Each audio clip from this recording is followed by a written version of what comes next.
నమస్తే, welcome to big TV. ఈరోజు నాతో పాటు స్టూడియోలో అందుబాటులో ఉన్నారు ప్రముఖ మోటివేషనల్ స్పీకర్ అలాగే ఫ్యామిలీ కౌన్సిలర్ రమారజని గారు. నమస్తే అండి. నమస్తే అమ్మా.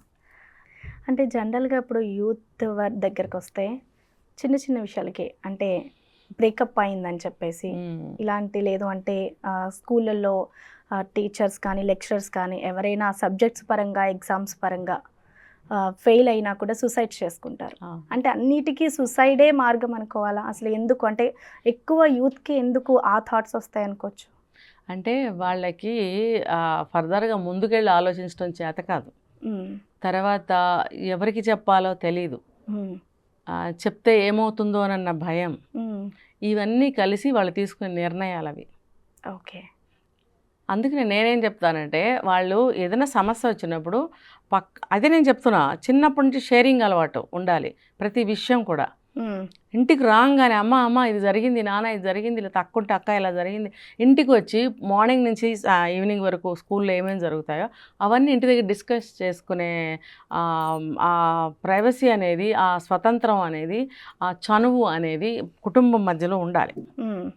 ఉన్నప్పుడు ఇలాంటి సందర్భాలు వచ్చినప్పుడు కూడా వెంటనే చెప్తారు, నాకు ఇలాగైంది, నాకు కోపం వస్తుంది, నాకు చనిపోవాలనిపిస్తుంది, ఎంత బాధ పెడుతున్నారు అని చెప్పాలి. కొంతమంది చెప్తారండి, చెప్తే కూడా పట్టించుకొని తల్లిదండ్రులు ఉన్నారు. ఇప్పుడు రీసెంట్గా కొన్ని కేసులు ఇలాగే జరిగాయి. ప్రతి కేసులో తల్లిదండ్రులది తప్పు కనపడింది.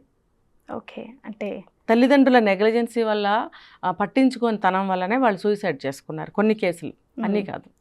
ఇది మరి వీళ్ళ అశ్రద్ధ వల్లే కదా, వీళ్ళు నెగ్లిజెన్సీ వల్లే కదా వాళ్ళు ఆత్మహత్యలు చేసుకున్నారు. చెప్పని పిల్లలు ఉంటారు, ఆత్మహత్యలు చేసుకుంటారు, అది పిల్లలది తప్పు. చెప్పినా సరే పెద్దలు పట్టించుకున్నప్పుడు ఆత్మహత్యలు చేసుకున్నారు అని అంటే ఆ తప్పు ఎవరిది? పేరెంట్స్ది. తర్వాత నా పక్కన స్టూడెంట్స్కి కానీ టీచర్స్కి కానీ ఏదన్నా సమస్య ఉంటే కొంతమంది ఓపెన్గా మాట్లాడే అలవాటు ఉంటుంది. అలా చెప్పినా కూడా కొంతమంది పట్టించుకోవాలి. పిల్లలకి ధైర్యాన్ని చెప్పాలి. ఎటువంటి సమస్య వచ్చినా స్కూల్లో కానీ కాలేజీలో కానీ ఎటువంటిదైనా సరే వెంటనే ఇంటికి వచ్చి చెప్పాలి. ఓకే, చెప్పాలి. పిల్లల్ని తప్పు పట్టట్లేదు ఇక్కడ, నేను తల్లిదండ్రులను తప్పు పడుతున్నాను. తల్లిదండ్రులు చెప్పాలి అని చెప్పండి, మీరు కూడా పట్టించుకోండి. చెప్పండి అని చెప్పి వాళ్ళు చెప్పినప్పుడు పట్టించుకోకపోతే ఎలాగా? అవును. ఇప్పుడు ఎస్ఆర్ కాలేజీలో ఒక అమ్మాయి ఇన్సిడెంట్ అయింది, సూసైడ్ చేసుకుంది. ఒక అమ్మాయి అదో ఫీజు గురించి వేధించారు అని 3-4 టైమ్స్ ఇంటికి వచ్చినప్పుడల్లా ప్రతిసారి నేను వెళ్ళను నాన్న, నేను వెళ్ళను, నన్ను హెరాస్ చేస్తున్నారు, నన్ను చాలా బాధ పెడుతున్నారు, నన్ను షేమింగ్ చేస్తున్నారు అని ఎంతో చెప్పింది. 3 టైమ్స్ కూడా ఏదో ఒకటి సర్ది చెప్పి మళ్ళీ పంపించారు. పంపించిన ప్రతిసారి మళ్ళీ అదే ఫేస్ చేస్తుంది. అక్కడ మళ్ళీ ఇంటికి వస్తుంది. 4వసారి వచ్చినప్పుడు కూడా చెప్తే తండ్రి ఏం లేదులే, ఏముండదులే, నేను మాట్లాడాను ప్రిన్సిపాల్ తోటి, నేను మళ్ళీ మాట్లాడతానని చెప్పి ఆఫీస్కి వెళ్ళిపోయాడు. ఆయన వెళ్ళగానే ఆ అమ్మాయి ఆ పని చేసింది. తప్పు ఎవరిది ఇక్కడ?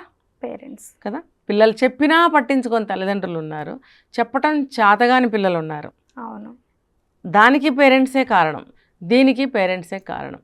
ఓకే. ఇప్పుడు చెప్పండి, ఆత్మహత్యలు ఎందుకు జరుగుతున్నాయి? పేరెంట్స్ అంటే ఇంకొక కోణంలో నుంచి చెప్తాను.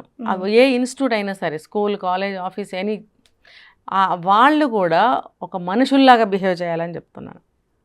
మీరు ర్యాంకు పెద్దదైతే మాత్రం మీ కింద స్టాఫ్ని వేధించాల్సిన అవసరం లేదు.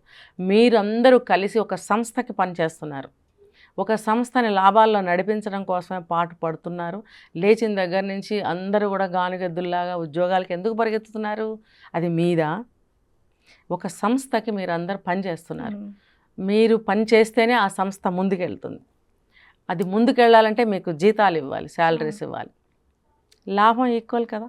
వాళ్ళకి మీ నుంచి లాభం ఉంది, మీకు వాళ్ళ నుంచి లాభం ఉంది. అయినప్పుడు ఈక్వల్ అయినప్పుడు ఎవరు ఇక్కడ ఎక్కువ, ఎవరు ఇక్కడ తక్కువ? ఇంకా హయ్యర్ అథారిటీస్ యొక్క రెస్పాన్సిబిలిటీస్ ఏంటంటే వర్క్ పరంగా తక్కువ, వర్క్ చేసేదంతా ఈ కింద స్టాఫ్ చేస్తారు.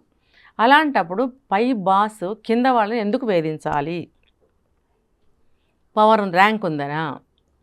నీకు రెస్పాన్సిబిలిటీస్ చూసుకోమని ఆ పెద్ద ర్యాంక్ ఇచ్చారు, అంతేగాని నేను అందరిని వేధించమని ఇవ్వలేదు. ఒక స్కూల్ తీసుకోండి, హెడ్ మాస్టర్, కాలేజ్ తీసుకోండి, ప్రిన్సిపల్, వాళ్ళు కూడా సేమ్.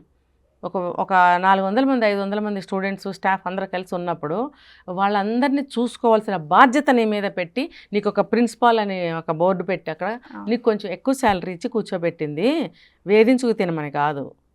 ఇప్పుడు ఆ పాప చనిపోవడానికి ఆ ప్రిన్సిపాలే కారణం అని చెప్పారు కదా. అవును.